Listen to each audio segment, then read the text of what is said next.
உங்களோட குழந்தையோட துருதுருப்பு நார்மல் தானா இல்லை அது ஏடிஹெச்டினாலையா? ஏடிஹெச்டினா என்ன? அது அந்த குழந்தைய எந்த வகையில் பாதிக்குது? அது வரதுக்கான காரணம் என்ன? அதை எப்படி நம்ம டயக்னோஸ் பண்ணுறோம்? அதை எப்படி ட்ரீட் பண்ண போகிறோம்? இதை தான் இந்த வீடியோவில் பார்க்க போகிறோம். நான் டாக்டர் கௌதமி, கன்சல்டன்ட் சைக்கியாட்ரிஸ்ட். ஏடிஹெச்டிங்கிறது ஒரு நியூரோ டெவலப்மெண்டல் டிஸார்டர். அதாவது பிரெயின் டெவலப் ஆகும்போது அதில் வர சில கோளாறுனால வரது தான் இந்த ஏடிஹெச்டி. அண்ட் அந்த மூளையில் வர குறைபாடுனால தான் அந்த குழந்தையால் ஒரு விஷயத்தில் ஃபோக்கஸ் பண்ண முடியல அண்ட் அவங்களோட பிஹேவியர்ஸை அவங்களால கண்ட்ரோல் பண்ண முடியல. இந்த ஏடிஹெச்டி பார்த்திங்கன்னா ஸ்கூல் போகிற குழந்தையெல்லாம் 5% குழந்தைகளை வந்து அஃபெக்ட் பண்ணுது. அதாவது 100ல் 5 குழந்தைகள், ஸ்கூலுக்கு போகிற குழந்தைகள் வந்து ஏடிஹெச்டி இருக்குங்கிறத ஆய்வு சொல்லுது. இதில் பெண் குழந்தையை விட ஆண் குழந்தைகளுக்கு வந்து ஏடிஹெச்டி வரதுக்கான சான்சஸ் ஜாஸ்தி. சரி, ஏடிஹெச்டி இருக்குது அப்படிங்கிறதுக்கான அறிகுறிகள் என்ன அப்படின்னு நம்ம பார்த்தோன்னா, ஏடிஹெச்டிக்கு 3 கோர் சிம்டம்ஸ்ன்னு சொல்லுவோம். ஒன்று வந்து இன்னட்டென்ஷன், அதாவது கவனக்குறைபாடு. செகண்ட் என்னென்னு பார்த்தீங்கன்னா ஹைப்பர் ஆக்டிவிட்டி, ரொம்பவே துருதுருன்னு இருக்காங்க, ரொம்ப ஆக்டிவாக ஓடிக்கிட்டே இருக்காங்க அப்படிங்கிற மாதிரி இருக்கும். தேர்ட் வந்து இம்பல்சிவிட்டி, அவங்களால எந்த ஒரு விஷயத்தையும் கண்ட்ரோல் பண்ணி நிதானமாக பண்ண முடியாது, அவசரமாக ஒரு இம்பல்சிவாக டக்குன்னு பண்ணிடுற மாதிரி பண்ணுவாங்க. இது 3 தான் ஏடிஹெச்டியோட கோர் சிம்டம்ஸ். இதில் பார்த்திங்கன்னா சில குழந்தைகளுக்கு வெறும் இன்னட்டென்ஷன் மட்டும் இருக்கலாம், இல்லை சில குழந்தைகளுக்கு ஹைப்பர் ஆக்டிவிட்டி அண்ட் இம்பல்சிவிட்டி மட்டும் இருக்கலாம். அண்ட் சில பேருக்கு பார்த்திங்கன்னா ஒரு கம்பைன் டைப்பாகவும் வரலாம், போத் இன்னட்டென்ஷனும் இருக்கலாம், இல்லை ஹைப்பர் ஆக்டிவிட்டி அண்ட் இம்பல்சிவிட்டியும் இருக்கலாம். இந்த இன்னட்டென்ஷன் டைப்பில் பார்த்திங்கன்னா ஒரு 9 விதமாக அந்த கவனக்குறைபாடு வெளிப்பாடாகலாம் ஒரு குழந்தைகிட்ட. அது என்னென்ன மாதிரி அப்படின்னு பார்த்தோன்னா, ஃபர்ஸ்ட் வந்து நிறைய கேர்லெஸ் மிஸ்டேக்ஸ் அவங்க பண்ணுவாங்க. சின்ன சின்ன டீட்டெயில்ஸ்க்கெலாம் அவங்களால அட்டென்ஷன் கொடுக்க முடியாது, அதனால் அதெல்லாம் மிஸ் பண்ணி அதனால நிறைய கேர்லெஸ் மிஸ்டேக்ஸ் வரலாம். அடுத்து வந்து ஒரு டாஸ்க் இல்லை ஏதாவது ஒரு கேம் அப்படின்னா அவங்களால அந்த விஷயத்தில் அவங்களோட அட்டென்ஷனை சஸ்டெயின் பண்ண முடியாது, ஹோல்ட் பண்ணி கொஞ்சம் நேரத்துக்கு அந்த இடத்துல அவங்களோட அட்டென்ஷனை அவங்களால ஹோல்ட் பண்ண முடியாது. தேர்ட் வந்து யாராவது ஒருத்தங்க அவங்கள நேராக உட்கார வச்சு நீங்கள் பேசுகிறீங்கனாலுமே அவங்க வந்து அதை கவனிக்காமல் எங்கேயோ பார்த்து எதையோ யோசிச்சுட்டு இருக்கிற மாதிரி உங்களுக்கு இருக்கும். ஃபோர்த் வந்து நீங்கள் ஒரு இன்ஸ்ட்ரக்ஷன் கொடுக்குறீங்க, இங்கேருந்து அங்கே போய் அங்கே இருக்கிற வந்து ஒரு ஆப்பிள் எடுத்துகிட்டு வந்து உன் பிரதருக்கு தா அப்படின்னு சொல்கிறீங்கன்னா அவங்க வந்து அந்த இன்ஸ்ட்ரக்ஷனை கரெக்டாக ஃபாலோ பண்ண மாட்டாங்க. இங்கேருந்து அங்கே போவாங்க, அங்கே எதையோ எடுத்துகிட்டு அப்படியே அவங்க வேறு வேலையை பார்க்க போயிடுவாங்க, அந்த கவனம் அந்த இடத்துல இருக்காது. ஃபிஃப்த் வந்து எந்த ஒரு விஷயத்தையுமே அவங்களால ஆர்கனைஸ்டாக பண்ண முடியாது, அவங்கள சுற்றி இருக்கிற இடமே ரொம்ப கிளம்ஸியாக இருக்கும், எதையும் ஒழுங்காக எடுத்து வைக்காமல் இருக்கலாம். இல்லை வந்து ஒரு சீக்வென்ஸ் ஆஃப் இவெண்ட், ஒரு விஷயம் இப்போ காலையில் எழுந்திரிச்சு ஸ்கூலுக்கு போகணுன்னா அதை அடுத்தடுத்து பண்ணணும் அப்படிங்கிற மாதிரி ஒரு ஆர்கனைசேஷன், இதை ஃபஸ்ட் பண்ணணும் இதை அடுத்து பண்ணணும் அப்படிங்கிறது அவங்களுக்கு இருக்காது. அடுத்து வந்து ஏற்கனவே நான் சொன்ன மாதிரி எந்த ஒரு டாஸ்க் அதில் அவங்க ரொம்ப நேரம் ஃபோக்கஸ் பண்ணணும், அவங்களோட கான்சன்ட்ரேஷனை அங்கே ஹோல்ட் பண்ணணும் அப்படிங்கிற மாதிரியான டாஸ்க் அவங்களால பண்ண முடியாது. அண்ட் அதனாலேயே அது மாதிரி ஒரு மென்டல் எஃபர்ட் எடுக்கிற டாஸ்க்கை அவங்க அவாய்ட் பண்ணுவாங்க. 7 வந்து அவங்க நிறைய விஷயத்த எங்கேயாவது கண்ட இடத்துல வச்சுருவாங்க, இல்லை தொலைச்சிருவாங்க. இப்போ ஸ்கூலுக்கு போகிறாங்கனாலே வந்து சில நேரம் நோட் எடுக்காமல் வந்துடுவாங்க, இல்லை வந்து அடிக்கடி வந்து பென்சில் பேனா இல்லை ரப்பர்லாம் காணாமல் போய் தொலைச்சிட்டு வர மாதிரி இருப்பாங்க. 8th வந்து அவங்க டக்குன்னு டிஸ்ட்ராக்ட் ஆகிடுவாங்க, படிக்கவே உட்காந்தாலே பக்கத்தில் ஏதாவது ஒரு சின்ன பூச்சியை பார்த்தாங்கன்னா கூட டைவர்ட் ஆக ஆரம்பிச்சிருவாங்க. அதில் ஒரு டிஸ்ட்ராக்ட் ஆகி திரும்ப அந்த ஃபோக்கஸ் படிப்பில் வரதுக்கே கொஞ்சம் டைம் எடுக்கும். கடைசியாக 9th பாயிண்ட் என்னென்னு பார்த்தீங்கன்னா அவங்களோட டெய்லி ஆக்டிவிட்டீஸே ரொம்ப ஃபர்கெட்ஃபுல்லாக இருப்பாங்க, மறதி இருக்கும் அவங்களோட டெய்லி ஆக்டிவிட்டியிலே. எதையாவது கொண்டு போய் எங்கேயாவது வச்சுட்டு எங்கே வச்சோம் அப்படிங்கிற மாதிரி தெரியாத மாதிரி இருப்பாங்க. இதெல்லாம் தான் இன்னட்டென்ஷன் டைப்பில் நம்ம அந்த குழந்தைகிட்ட நோட்டீஸ் பண்ணக்கூடிய சில சிம்டம்ஸ். அடுத்து வந்து இந்த ஹைப்பர் ஆக்டிவிட்டி ஒரு இம்பல்சிவ் டைப்பில் என்னென்ன மாதிரி தொந்தரவு இருக்குங்கிறதுக்கு அதுக்கு ஒரு 9 பாயிண்ட்ஸ் நம்ம சொல்லலாம். அதில் ஃபஸ்ட்டு வந்து அவங்களால ஒரு இடத்துல ரொம்ப நேரம் உட்காரவே முடியாது. நீங்கள் அந்த குழந்தைய கொண்டு போய் உட்கார வச்சிங்கன்னா எந்திரிச்சு ஓடிக்கிட்டே இருப்பாங்க, ஒரு 5-10 மினிட்ஸ்க்கு மேலே ஒரு இடத்துல அவங்கள உட்கார வைக்கிறதே கஷ்டம். செகண்ட், அப்படியே நீங்கள் அவங்கள உட்கார வச்சாலுமே கை காலெல்லாம் ஆட்டிட்டு ஃபிஜெட்டிங்னு சொல்லுவோம், அவங்களால அந்த ஒரு புழு ஊறுற மாதிரி ஊறிக்கிட்டே இருப்பாங்க, நகண்டுக்கிட்டே இருப்பாங்க. தேர்ட் வந்து அவங்க ரொம்பவே ரெஸ்ட்லெஸ்ஸாக இருப்பாங்க.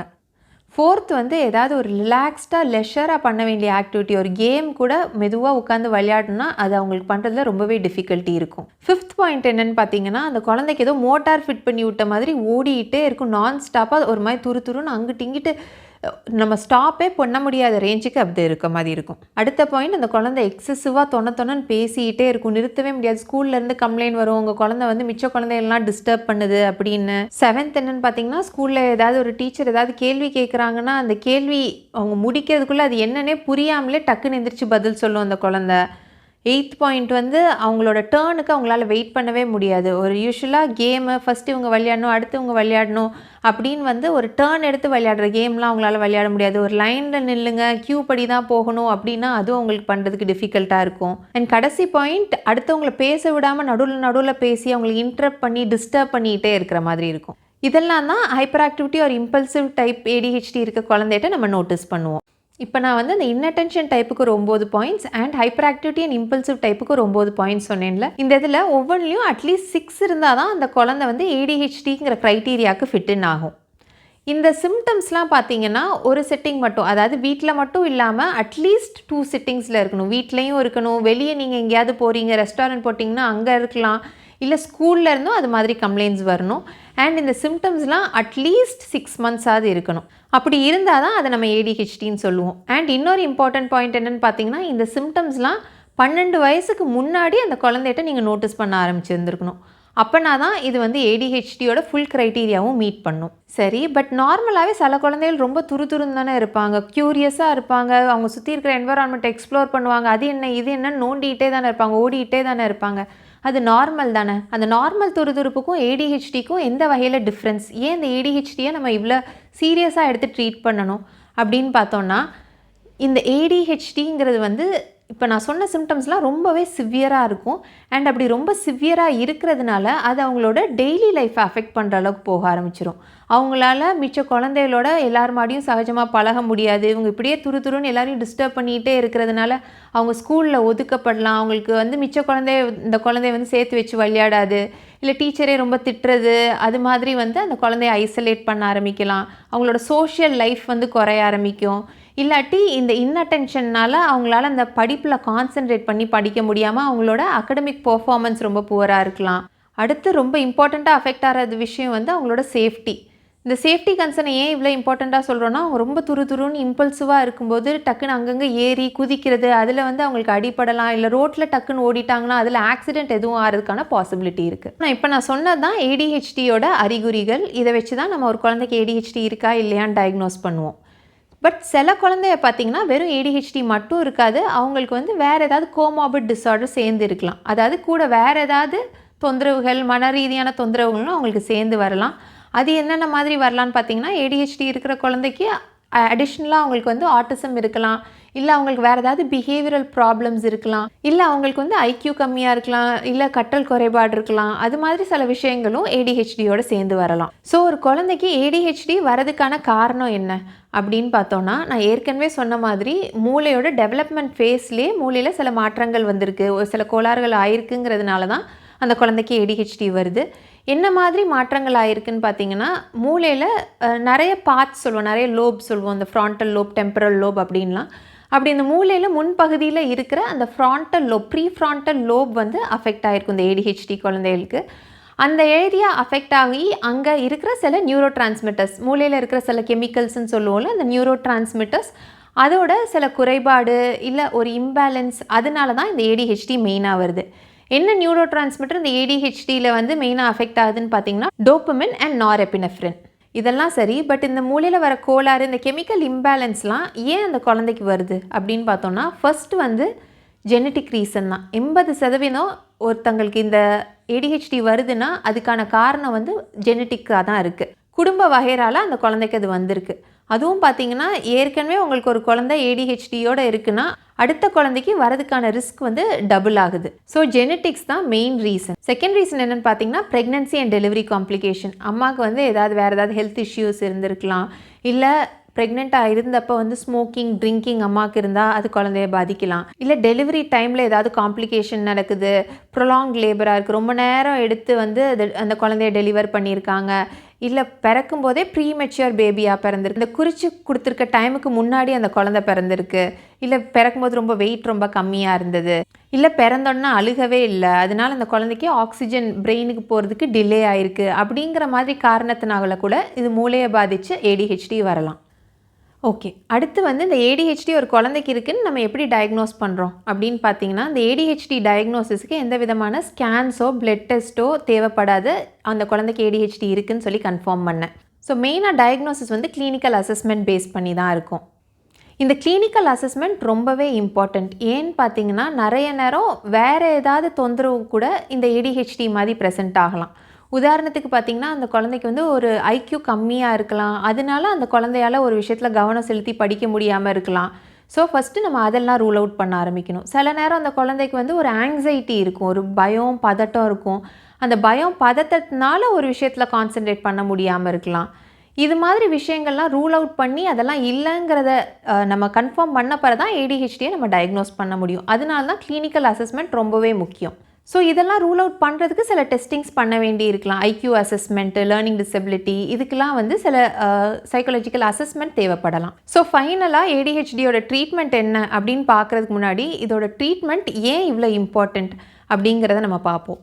இந்த ஏடிஹெச்டியை ஏன் நம்ம வந்து அட் த ஏர்லியஸ்ட் ட்ரீட் பண்ணணும்னு பார்த்தீங்கன்னா, இந்த ஏடிஹெச்டி இருக்கிறதுனால அந்த குழந்தை நிறைய வகையில் பாதிப்படையலாம். நான் ஏற்கனவே சொன்ன மாதிரி அவங்களுக்கு இந்த ஃப்ரெண்ட்ஸ் சர்க்கிள் அமையாமல் இருக்கலாம், இல்லை படிப்பில் வந்து அவங்க வந்து ரொம்ப கம்மி மார்க் எடுத்துகிட்டு இருக்கலாம்.